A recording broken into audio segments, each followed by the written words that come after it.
more than a century, the haunting voice of the iron horse echoed across the land. From the eastern seaboard, over the seemingly endless plains and through the western mountains, steam locomotives fused a sprawling landmass into a solid nation. Theirs was a call to dreamers of every age, wafting them from humdrum schoolroom or office to fancied adventures on the high iron.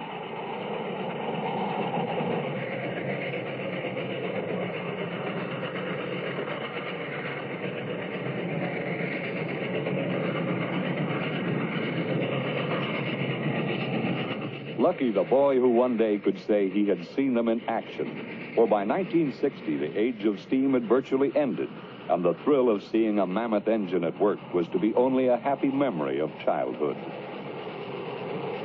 Of all the locomotives in the long history of the rails, one of the greatest was called Big Boy, a name by which the world knew an engine that closed a memorable era in Western railroading.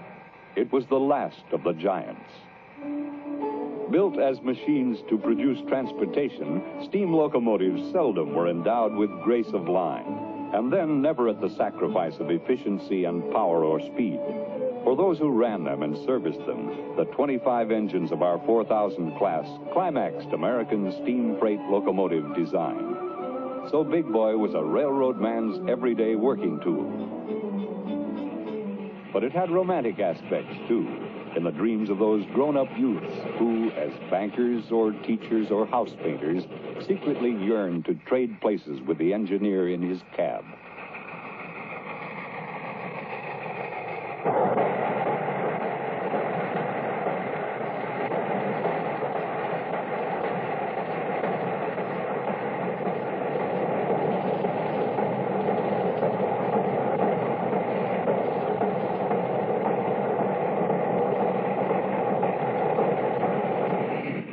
The sight of Big Boy fighting the grades of Wyoming Sherman Hill was, to these aficionados, a picture more treasured than any in the world's galleries. The shattering sounds from its stacks and the moan of its chime whistle more stirring than any concert hall melody.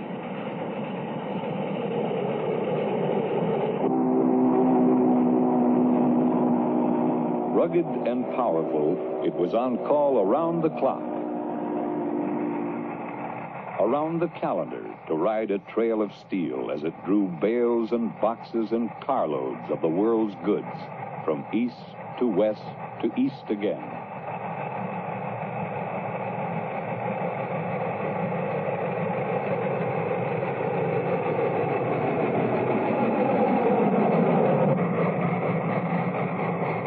Although its evolution began a century and a quarter before the music of this machine ever rang through Utah's Weber Canyon or drummed across the Rocky Mountain Plateau, Big Boy's true ancestors were more recent. Locomotives like Big Boy were products of grueling schedules versus little engines.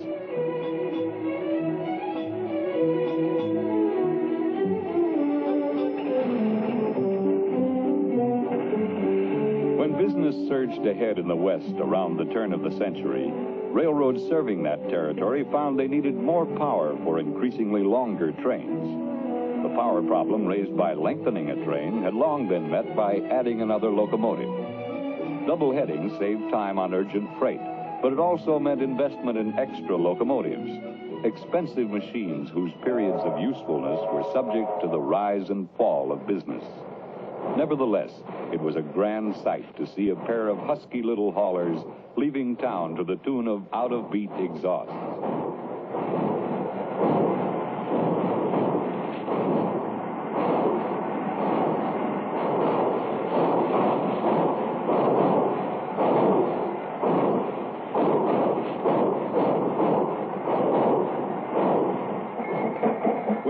Museum piece with its 6 churning driving wheels was new in 1890, it was considered a Samson of the rails.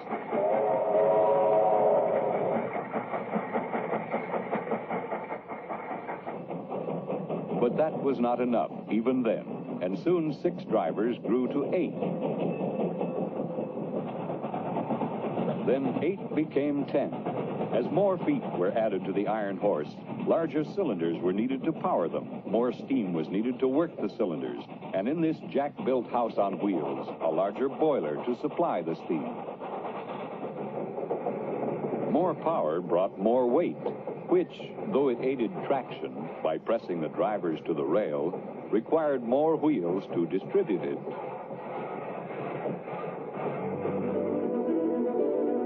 The longer the locomotive grew, the more it became like a centipede with a stiff neck. It had difficulty following tracks that wound with rivers and mountains. Size also was limited by bridges and tunnels designed for the smaller locomotives and cars that had been adequate in the early days.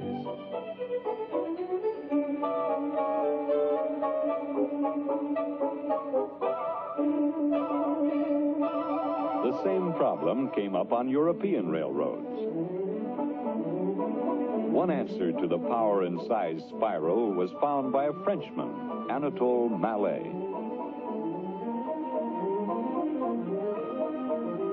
Far from being a comic character, Mallet was a brilliant engineer.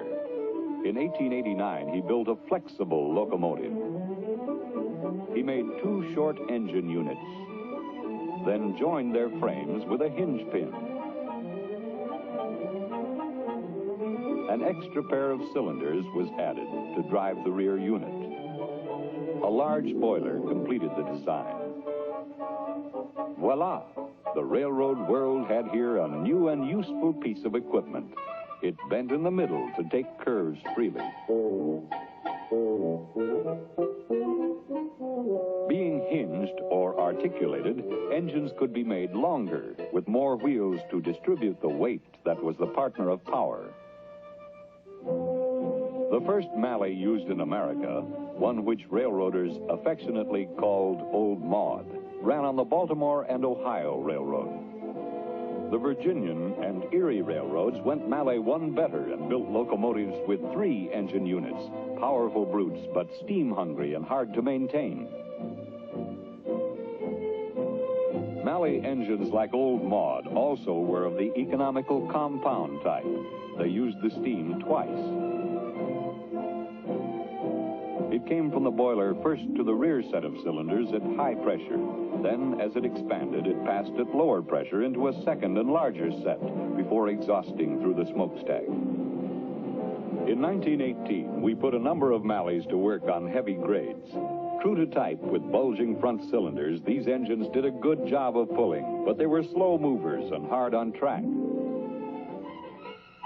The moving parts of the front units were so large and heavy that at higher speeds the track suffered continuous and devastating hammering. Like most Western railroads, our lines stretch over long distances, and speed is essential to maintain good service. To get both the power and speed we needed, we returned in the mid-20s to the rigid frame engine. The result was the 9000 series, a locomotive of singular design. With 12 coupled driving wheels, it was the largest non-articulated engine ever built. It ran twice as fast as the Mallets, yet used less fuel. The 9000s served well on the plains, where rails curved gently. But in mountain country, where winding tracks resisted stiff-legged engines, their efficiency and power were impaired.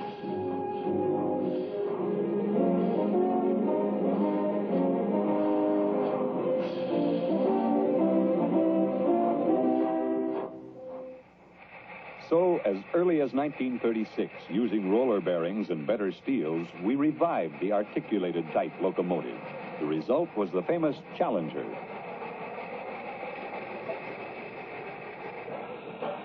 Unlike the Mallets, the Challengers and their later somewhat refined cousins, the 3900 class, used only high-pressure steam in both sets of equal-sized cylinders. They seemed the final answer to the railroader's dream.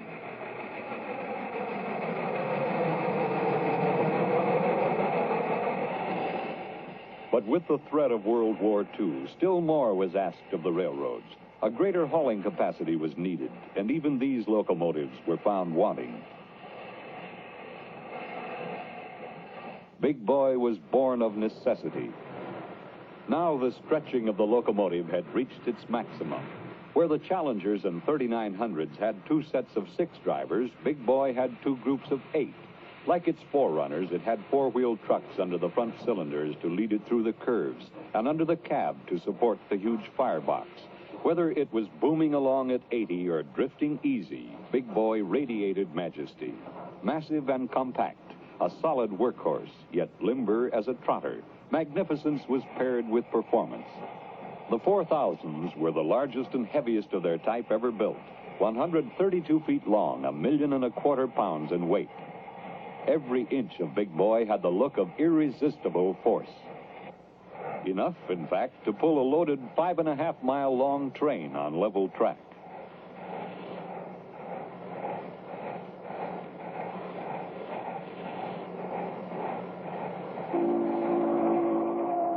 Big Boy also furnished power to check the hurtling tons behind it.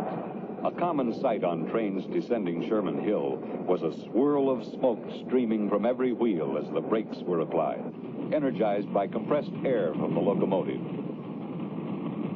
There was a family resemblance about Big Boy and the 3900. Heavy-jowled with bulky cylinders, each had a bright eye low on a double chin of air compressors. The bell was a forelock, the pilot like a steel beard. A 3900 carried our familiar shield in the center of its face-like smokebox front, Big Boy below the headlight. A distinguishing feature of this type of articulated locomotive was the reluctant manner in which the long, rigid boiler followed the front free-swinging engine unit around a curve.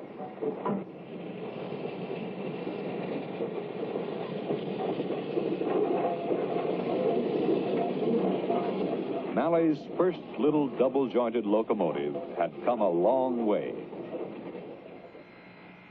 In fact, all locomotives had long before disproved early 19th century scoffers who had said smooth driving wheels on smooth rails would spin futilely. They hadn't considered adhesion supplied by the engine's weight. Although nearly 3/4 of Big Boy's tonnage was on its 68-inch drivers, tractive power sometimes overcame even this force.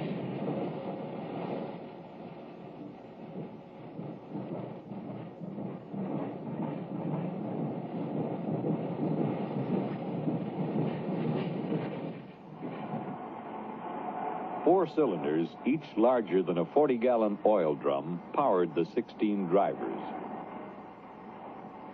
Steam at 300 pounds pressure was distributed to the cylinders by valves timed with a mechanical device that created a fascinating counterpoint in motion. The engineer controlled this complicated valve mechanism and could change the direction of travel with an auxiliary machine, the reverse gear.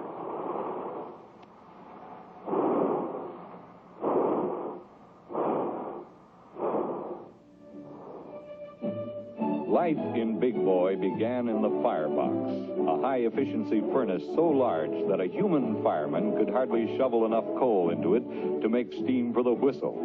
A mechanical stoker clawed fuel from the tender, passed it by an Archimedes screw to the firebox, then sewed it across the fire.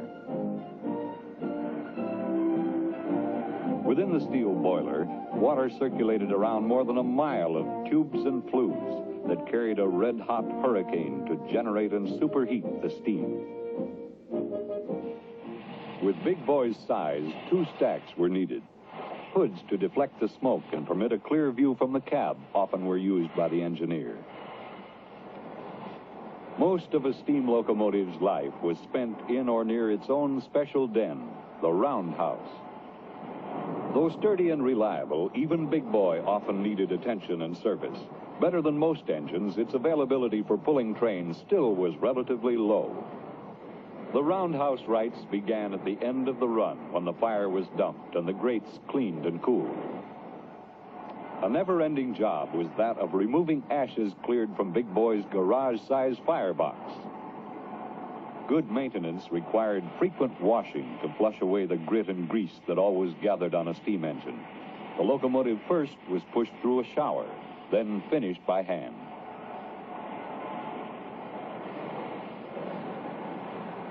After a round of inspection that included a search for leaking steam connections, Big Boy was ready for the roundhouse. Once inside, the engine might be there only a few hours while the boiler was emptied and washed. But if heavy repairs were needed, it went to the back shop for perhaps a month. where first it was disassembled with the aid of a heavy-duty crane. One task was fitting Big Boy with new shoes, steel tires for its drivers, a periodic precision job for back shop machinists with special skills and tools.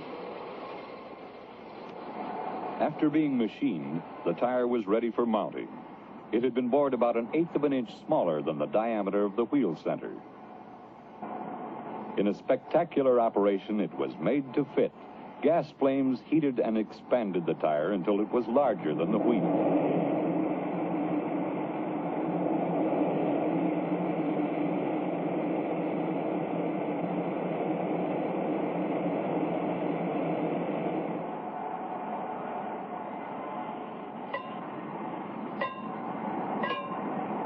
After the tire was driven into place, and before it cooled and shrank to grip the wheel securely, it was gauged for correct position. In another part of the shop, the pipe fitters would be busy with Big Boy's boiler. Tubes and flues, as well as another mile of piping that made up the superheater, often had to be repaired or replaced.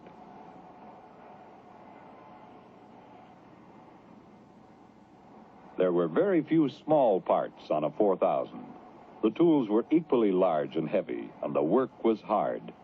It was a rare breed who maintained these giants, like the foreman who retired after spending his entire working life in a roundhouse, then returned to visit nearly every day, like the machinist who set valves on Big Boys all day, then spent much of the evening building a model railroad at home.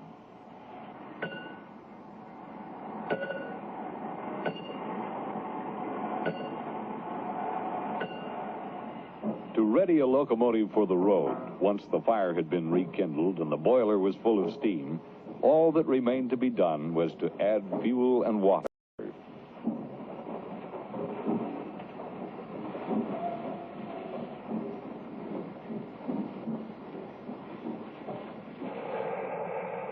Into the elephantine tender were tumbled 28 tons of coal, enough to heat the average house for many seasons.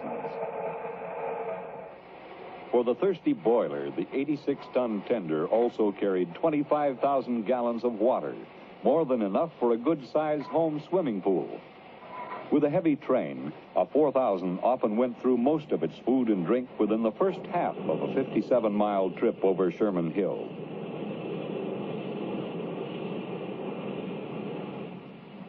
It took many people many hours to return Big Boy to the job of moving freight over the main line. Standing docile as the running orders were read, only the quick-breathing fire, the droning generator, and the clanking, wheezing air pumps bespoke its latent power.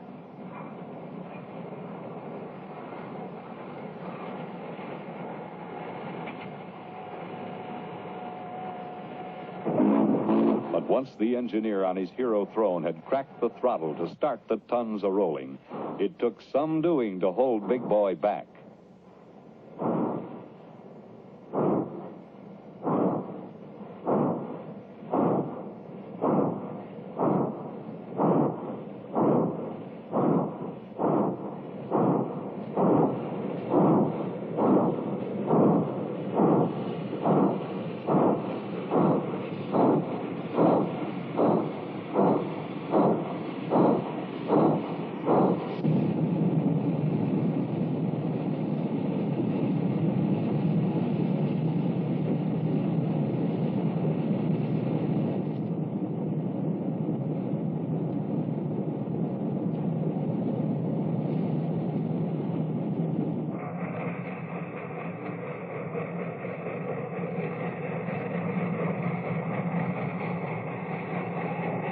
Big Boy was a king of the rails who came to life in a fusion of steam and steel. He proclaimed his presence with a rhythmic cough and a throaty cry, belching smoke and trailing steam.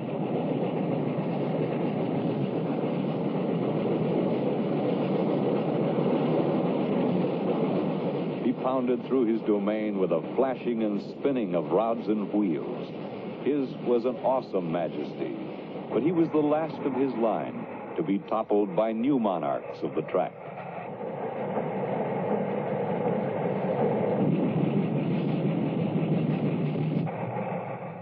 In the 18 years that the big boys reigned, they ran up a total of nearly 26 million miles, hauling billions of tons of freight as prime movers along our wartime lifeline, later carrying the goods of peace and a rising economy. During his final years, Big Boy made his last stand on a short but busy section of our main line, tough, demanding Sherman Hill. And then it was only during the annual fall rush, a few weeks a year. Even as the last wisps of steam were vanishing from railroading's yesterday, Big Boy's successors were ushering in a speed and space-hungry era. He gave way as electronics, jet power, and the atom were put to work on the iron trail.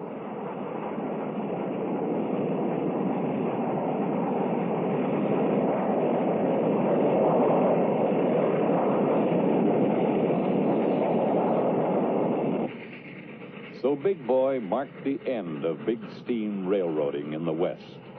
He was not abandoned because he failed at what he was designed to do, but because a more efficient breed of iron horse appeared in the evolution of railroad locomotives.